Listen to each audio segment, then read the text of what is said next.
In this video, I'll discuss the main Orixás of Yoruba mythology, focusing on their stories and the mythology itself. So let's go! Starting with Oshos, the lord of the forest and woods, the master of the hunt, the one who knows the trails and the secrets of every forest. He is the son of Imanja and Oxala, so he is also the brother of Ogum, Zango, and sometimes, depending on the story of Exu as well, sharing with him his strength and cunning. But Oshos has something that is truly unique to him. He shares each of his qualities with the animals of the forest. They say, for example, that he is as strong as a lion, as silent as a tiger, as agile as a leopard. He hides like an armadillo, runs like a rabbit, and climbs trees like a monkey. More than just knowing the animals and also protecting them as their guardian, he lives with them, sharing the wisdom and knowledge of the forests. The worship of Oxóssi in Africa has almost disappeared, but he gained new life in the New World, especially in Cuba and Brazil. In Bahia, they even say that he was a great king of Ketu, but actually Ketu was invaded and destroyed in the 20th century by the king of Dahomey. And all the initiates of Oxóssi ended up being kidnapped or captured and taken to Brazil and Cuba as slaves. With that, they also brought the worship of Oxóssi. Almost everything I'll discuss in this video comes from the book Mythology of the Orixás, which I'll leave as a pinned comment with other links if you want to learn more about the Orixás mythology.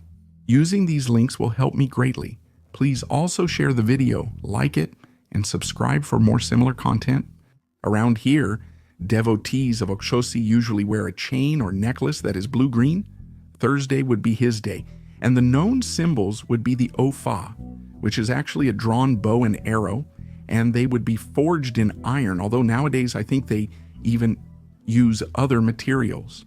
During the ceremonies for him, there is a dance that always imitates a hunt from the beginning, which is the pursuit of the animal, all the way to the moment of shooting the arrow.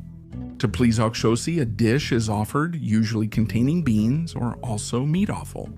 And his greeting is a strong what?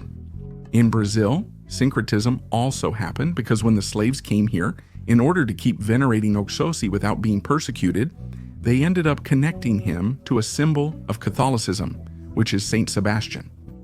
Out of curiosity, Saint Sebastian was an officer who served in the Praetorian Guard in Rome, but he was also very Christian, and because of that, he was persecuted by the emperor at that time. And even when he was found and discovered, he still said he was a Christian. And because of that, he was taken to a tree trunk where he was shot with arrows. And even though he was badly wounded, he managed to survive and was taken to the emperor again. And again, he stated that he was a Christian, and because of that, he ended up being killed, and he was also martyred as a saint. Saint Sebastian. One of the stories of Oxóssi tells that Olofinho Dodua was having a party there in his palace, the so-called New Yam Festival. But the king had forgotten to make an offering to the Yami Oshirongas, the great witches, and they became extremely angry about that. Meanwhile, back at the palace, where everything was going well, there were many people in the hall. The king was looking very elegant on his throne, when suddenly a gigantic bird appeared there as a sign that something was very wrong. This bird, of course, had been sent by the witches. The king then decided to call the best hunters in the region so they could deal with that bird. But none of those hunters managed to hit it with even a single arrow. They shot 20, 50, 100 arrows and still couldn't hit the bird. Then it was the turn of someone called Oshota Kanchocho. But this one, his mother was so worried that she decided to go to the Babalao to see what she could do to help her son. And during the consultation, it was said that her son was between life and death, or rather between wealth and fame, or death. What would determine whether he would go one way or the other was an offering that the mother could make, all for Xiami Oshironga. The mother then, following the advice of Babalao, went there, took a chicken, and offered it to the witches. At the exact moment that Oshoto Kenshoshi was about to shoot his arrow, his mother cried out with all her heart, "May the bird's chest accept this offering." At the moment the hunter shot his arrow, he hit the bird and it fell dead to the ground. Then everyone started shouting that Oxo is great, that Oxo is a warrior, that Oxo is spectacular, Oksho Uaxi, Oksho Uxi. Then Oksho Token Ksho came to be called Oxóssi, the great hero who killed the bird. Oya Iansan in Yoruba mythology. She would be the goddess of weather phenomena like hurricanes, storms, lightning, thunder, and many other things. She's also connected to fire, female leadership, and the power to seduce. If you pay attention to the list of her powers that I mentioned here, you'll notice that it matches a lot with Storm from the X-Men. That's because, and actually a subscriber here on the channel mentioned this in a Yoruba mythology video I made. By the way, I recommend you watch it if you want to learn more about the mythology. Storm from X-Men is basically Oya or Iansan. She was inspired by her. Even in the cartoons in the X-Men universe, Storm is called a goddess, most likely because of this. Well, Iansan is the goddess, or the Orixás, that women look for when they have a problem. She really likes grapes and is usually represented with 9 whirlwinds, because 9 is her sacred number. She also wears a turban that kind of imitates buffalo horns, because according to some stories, when she married Ogun, who is one of the husbands she had, she supposedly transformed into a buffalo. The name Oya comes from a river with the same name in Nigeria, where to this day there is a cult to Iansan, which is the Niger River. Her symbols would be the sword, the Eru Ichin, and her offerings would be Karaje, Ikuru, and Abara. Iansan is also a water deity, just like Oshun and Yemanja, but she stands out much more in weather phenomena, especially with the winds. That's because she is also the main wife of Zango, and since Zango is a god of storms, Iansan would kind of be the winds that come before the storm. And just like the goddess Oba, Iansan also has some powers over the dead. That's because she was given the mission by Zango himself to guide souls to the afterlife. Or also, according to some stories, because she was very kind to Omalu, one of the few who was actually kind to him, Omalu gave her a certain power over the spirits of the dead or over the Eguns as well. She also received from Oshos the Eru Eshin, which is a special eruk used, as I said, to ward off evil spirits. The name Iansan is a title given by Zango to Aya, which basically means the mother of the pink sky or the mother of the evening, since Zango thought she was as radiant as the end of the day. Africans always greet Iansan before storms, asking her to calm Zango, the god of storms, to intercede for them and to protect them. Zango, in turn, said that whoever remembered to honor his wives like Iansan would be spared from his fury. Some people think that Iansan means mother of the children, but that is not the true meaning of the name. In one of the legends about Iansan, she couldn't have children and went to Obatala to ask for help. He said that if she made the right sacrifices, she would succeed. The problem was that she didn't respect a food taboo, which prevented her from eating ram meat. Bobalua then asked her to make a sacrifice with 18,000 cowries, which would be many colorful cloths and ram meat. Then he prepared a remedy with the meat and told Iansan that she would never eat like that again. The cloths would be offered as a sacrifice. Iansan did everything as she was instructed and sometime later gave birth to 9 children, the mystical number of Oya. From then on, she became known as Yaomomezan, which means mother of 9 children. In Candomblé, Iansan is represented by the colors pink and earth red, while in Umbanda her colors range from coral to yellow. In Brazil, many things about her origins and domains were somewhat changed, but in Yoruba mythology, she is a deity of wind and waters, married to Zango, the lord of lightning and storms. In Cuba, Iansan is connected with Santeria, with Catholic images, and Our Lady of Candelaria, the patron saint of the Canary Islands, and Saint Teresa of Lisieux. Her festival is on February 2nd, and in Brazil she's also associated with Saint Barbara, the patroness of the fire department and patron saint of marketplaces. She is celebrated on December 4th, the feast of Saint Barbara in the Catholic Church. Oshum would be the owner of fresh waters. Just as Yemanja is the owner of salt waters, Oshum would even be her daughter. She's connected to love, wealth, prosperity, fertility, and beauty. Oshum is also the goddess of the river, with the same name in Nigeria, and is highly worshipped in the cities near the rivers. During the annual festival, she chooses one of the female dancers to descend upon. These women receive new names in honor of Oshum and later become consulted as healers. As the Orisha of love, Oshum is described as a beautiful, charming, and seductive woman. She is usually portrayed as a stunning black woman, wearing golden jewelry and clothes, and always holding a mirror in one of her hands.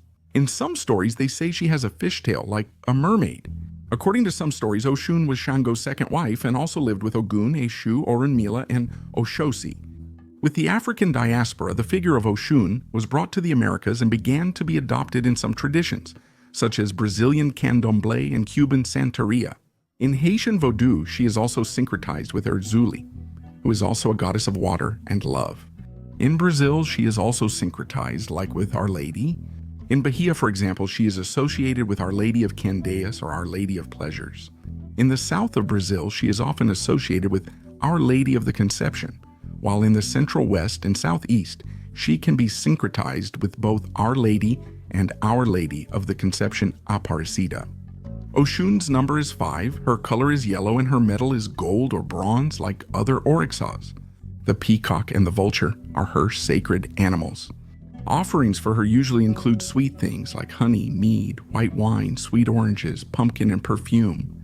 According to some Itans, one day Orunmila decided to go for a walk and ended up seeing a very beautiful woman. Orunmila was impressed by her beauty and sent Eshu, who was his messenger, to ask who she was. Eshu introduced himself, asked the woman's name, and she replied that her name was Yemanja, the Queen of the Waters. Eshu went back and told Orunmila, who immediately sent for Yemanja to visit his palace. Yemanja didn't go there right away, but over time she eventually went to visit Orunmila. What happened inside the palace can't be said for sure. Nobody knows. But what is known is that Yemanja became pregnant after that visit and had a beautiful baby girl. That girl went to live with Orunmila. Eshu went to get her and looked for signs on the girl's body, like marks or bumps on her head, and he found them, confirming that the child was indeed Orunmila's daughter. The girl then went to live with him, and he spoiled her a lot and did everything she wanted. Because of that, she grew up full of desires and vanity. Her name was Oshun. Oxala, or Obatala, is a highly significant Orisha. He would be the son of Olorum, or Olodumare, the supreme god of the Yoruba people. He was tasked by his father to create and shape the earth, and was given some things to accomplish this mission: a sack of earth, a little lizard, or a gecko, and a chicken. So he took this sack of earth, came down from the heavens, to what until then was just the primordial waters, and in them he poured the earth. And then he released the chicken to scratch and spread the earth. And then he released the little lizard to test and walk on the earth to see if everything was nice and firm. So after creating the world itself, Vodou Maria asked her son to create men. He shaped the bodies of the man and woman first, then attached the heads, earning him the title owner of the heads. There's a detail in some stories that next to him while he was shaping humans was Exu, who also learned how to shape humanity because he was watching Obatala. And there's another story that's really interesting. When Obatala was going to create the world and he was holding everything, and he kind of ended up getting drunk and forgot to create the earth. So the one who ended up creating everything was Odudua, the other Orixá. So Olorua, seeing that Odudua had created the world by himself, made him the lord of the earth. And Obatala was punished by having to create humans. Due to his slightly intoxicated state, he inadvertently created individuals who were lame or lacking arms or legs, becoming their patron as a result.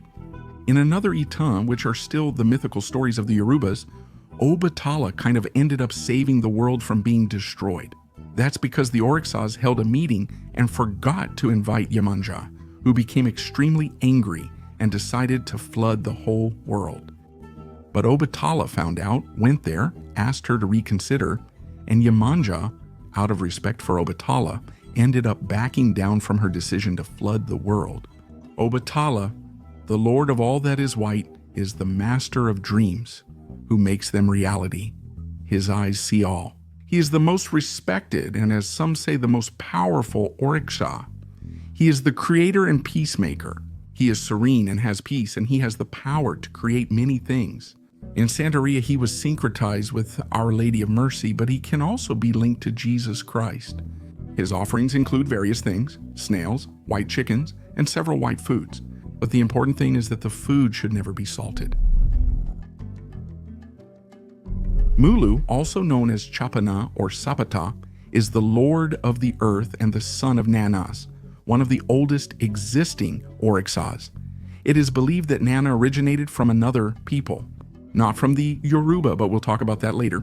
Well, he is also the son of Olodumare, and according to some Aitans, Nana ended up falling in love with Olodumare and ended up making a kind of potion so that he would fall in love with her. And because she did that, Mulu was born with several wounds on his body. Nana is said to have violated certain laws of nature. Since she couldn't bear to see her son suffering, she took him while he was still a child, still a baby, and left him by the edge of the sea. And there he was taken by Iyemanja, who took care of the boy and raised him. The name Obalue explains his domains. So if you translate it, it will be something like the Lord of the earth, the Son of the Lord. He is the brother of Osain and Oshumari. He has enormous power over healing and diseases. According to other stories, he got these wounds while living in the woods when he was still a child, because he looked for work from house to house, and no one offered him any. So he decided to stay in the woods. And because of the plants and branches that he hit with his feet and arms, he ended up getting all these wounds. And there, a voice told him about some potions, some remedies for specific types of diseases. And later, he ended up saving the very village that had rejected him because of these remedies. Omalu would also have some control over spirits, since he himself ended up giving some of that control to Iansan. In Brazil, he was syncretized with Saint Lazarus's story due to the wounds on both their bodies. Aranan Baruku, or by several other names, is a very important deity in the Voodoo religion before being part of the Yoruba religion, more specifically among the Fon people of Benin. She was also incorporated into the Orisha pantheon when the two peoples came into contact with each other. She is not considered the creator of the universe in Fon mythology, and the most interesting thing is that she didn't need any partner for that. She herself had both masculine and feminine characteristics, and gave birth on her own to two twin gods, Mao and Lissa, who are worshipped as an androgynous deity known as Mao Lissa. After the birth of her children, Anana withdrew from creation and left everything for the two of them to handle. This deity is highly respected in West African religions, especially among the Fon themselves, but also among other peoples such as the Iwi, the Togo, or the Akans, and is also revered in Nigeria itself among the Yoruba and the Igbo. During the height of the slave trade, belief in Nanambaruku spread to the Americas, particularly the Caribbean islands, Haiti, Suriname, and communities in Brazil. Nanambaruku was assimilated into Yoruba religion centuries ago when the Nago conquered the people of Dahomey, now Benin.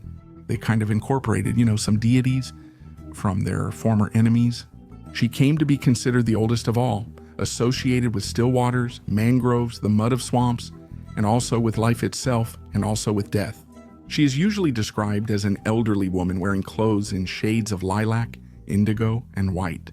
One of the legends about the creation of human beings involves Nana, telling the supreme Orisha himself, who would be Alorum, to give Zala the task of creating a model for man.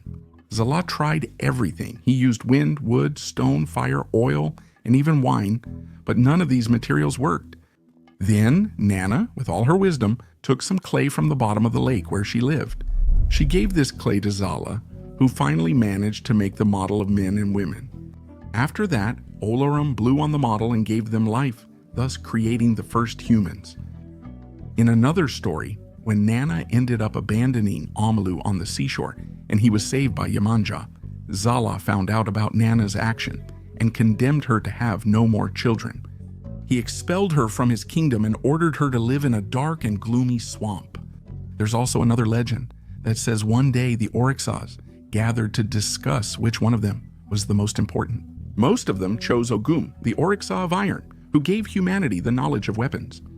But Nana disagreed, and to prove that Ogum wasn't that important, she twisted the necks of the animals meant for the ritual sacrifice with her own hands. That's why Nana's sacrifices should never be made with metal instruments. In the origin mythology, Oba can be seen as an interesting Orixá who alternates between the strength of a warrior and the naivety of someone in love. That's because when we look at her story, we see that it's marked by two rather curious situations. First of all, Oba is known as a very powerful Orixá. Even though she is female, she had enough strength to defeat several male Orixás in a fight. But despite that, Oba had a problem, and it kind of bothered her because she felt that Shango, who was her husband, wanted to be with his other two wives, Iansan and Oshun, more. And for a long time, she tried hard to get his attention by preparing delicious dishes that could increase his appreciation for her. However, Shango was closer to Iansan during the wars and couldn't resist Oshun's pampering. One day, tired of being so subordinate, Oba decided to ask Oshun what secret she kept with a powerful king who was enchanted by her. Noticing this, Oshun immediately told her to prepare an amalar, which was a dish that Shango liked.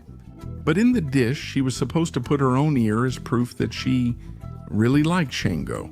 Well, Oba kind of believed it and went right away to prepare the dish, but when she gave it to Shango, Shango saw that there was an ear in there and thought it was extremely disgusting. And the moment Oba looked at Oshun and saw that she had taken off her turban and was showing both her ears intact, she realized she had been the victim of a prank. And even though she was deceived, Oba's foolishness awakened Zango's wrath. And both Oba and Oxum ended up being expelled from Zango's kingdom and became two rivers that bore their names. Thus, Oba is a deity consistently linked to the transformative might of turbulent waters. And on the African continent, the meeting of the Oba and Oxum rivers symbolizes the confirmation of the myth that explains the rivalry between the two deities. And interestingly, in the toreros, where Oba manifests, her devotees always dance covering one of their ears, either with a cloth or with their hand. Exu, who is not the devil, before anyone thinks that has nothing to do with the devil. He is the messenger of the gods, or the Orixás. He would be the most human of them, the Lord of beginnings and transformation, the God of the earth and universe. In fact, Exu would be order itself, the one who multiplies and transforms himself into the elemental unit of human existence. Exu is the ego of every being, the great companion of man in his daily life. Exu has many characteristics of a trickster or a deceiver. He kind of plays some tricks, like for example when he punished two farmers. Those two, they were always thinking too highly of themselves. So Exu decided to teach them a lesson.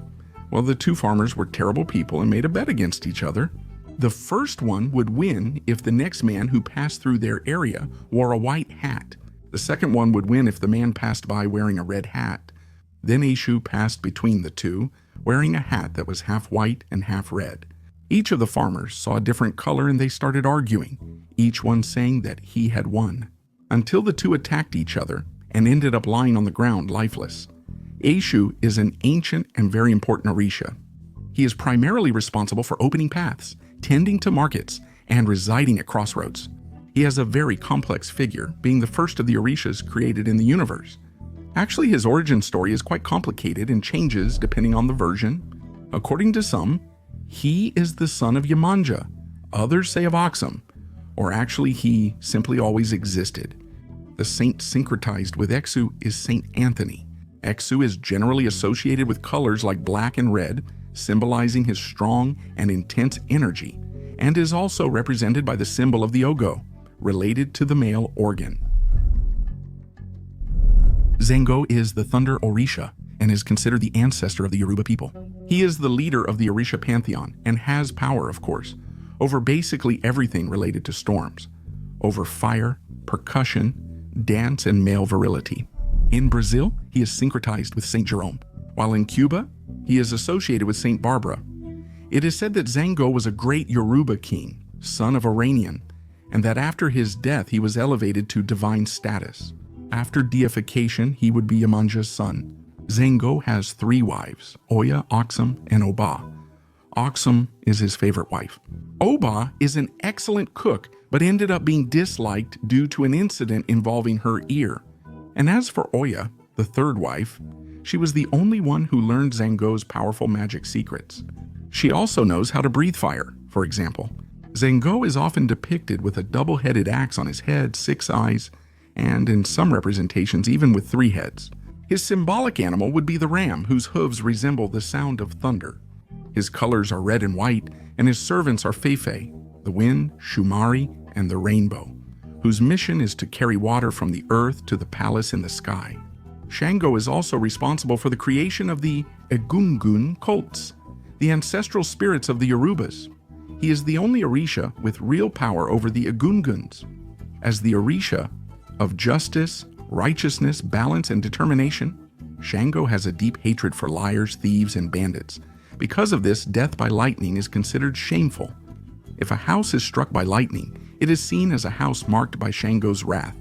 The owner of the house must pay heavy fines to the priest of Shango, who comes to the place in search of the Edunzara, which are the lightning stones thrown by Shango during the storm. These stones are buried at the spot where the lightning struck the ground and are considered emanations of Shango's power. To maintain the power of these stones, the blood of sacrificed animals is poured over them, with the ram being the most suitable animal for this purpose. Ogum, from Yoruba mythology and also Haitian voodoo, is an Orisha who is extremely strong and very important, connected to fire, metallurgy, hunting, politics, and war. He is the patron of blacksmiths and is usually shown with some items that are his trademarks, such as a machete, a saber, rum, and the taba.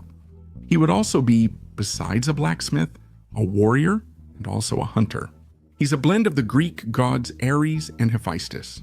In Brazil, Ogum is closely linked with Saint George, a powerful and victorious saint, and he has an intense energy, the kind that can be used for both protection and destruction if not well controlled. Ogum brings strength, prophecy, magic, and everything else to those in need, especially when it comes to achieving something important, like a government that meets the needs of the people. The story of Ogum begins in Ife, the land created by Obatala, where the Orixás and humans lived quite equally, working and hunting using tools made of wood, stone, and soft metal. This made work very difficult, especially as the population grew, resources became scarce, and it was necessary to expand the planting area. The Orixás gathered to decide who could clear the land and expand the crops. Osain, the Orixá of medicine, was the first to try, but the metal machete was too soft and didn't work for the job. Other Orixás tried as well, but no one succeeded. That's when Ogum, who knew the secret of iron, stayed quiet and just watched. When everyone else had already failed, he took his iron machete and started clearing the land with it. When the other Orixás were extremely amazed to hear about such a strong machete, Ogum revealed that iron was the secret passed down by Orunmila. All the Orixás became envious as they saw how iron could benefit agriculture, hunting, and even war.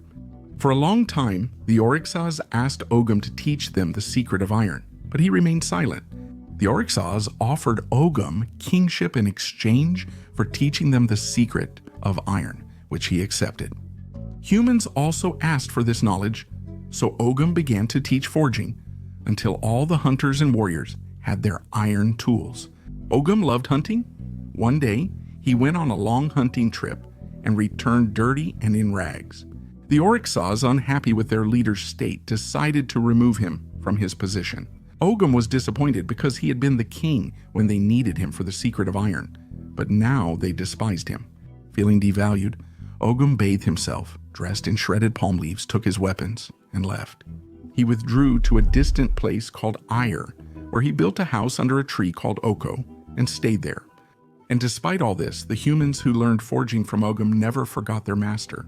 Every December, they celebrate the festival of Udiogum, the sacrifices in honor of the hunters, warriors, and goldsmiths. The Gong, Lord of Iron, is still remembered to this day. Iemanjá, a popular Orixá in Brazil, is strongly linked to the seas, motherhood, and safeguarding sailors. She is considered the mother of the Orixás and holds great importance in African-based religions. For the Yorubas, she was closely associated with rivers, fertility, and motherhood. Actually, the one who took care of the seas there is Iemanjá's mother, who is Olokun, or also Olokun, depending on the context.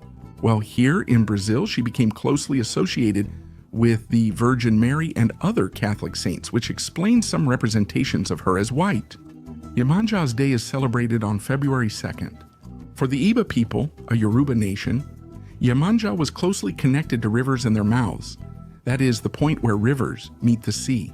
She was also connected to fertility and motherhood. For the Yoruba, Imanja was the Orixá of the Ogun River, associated with fresh water. Various stories exist about her origin. In some versions, she is the daughter of Olokun, the lady of the ocean and the seas. In some accounts, she is the daughter of Olorum, the supreme being in Yoruba religion. Orunmila, the Orixá of secrets, was her first husband. Later, she married Olafim and had 10 children with him, earning her the title Mother of the Orixás. And she also ended up marrying a Ganju and had 10 other children with him. Another myth says that Yemanja decided to leave the land where she lived against the will of Olafin Hadudwa.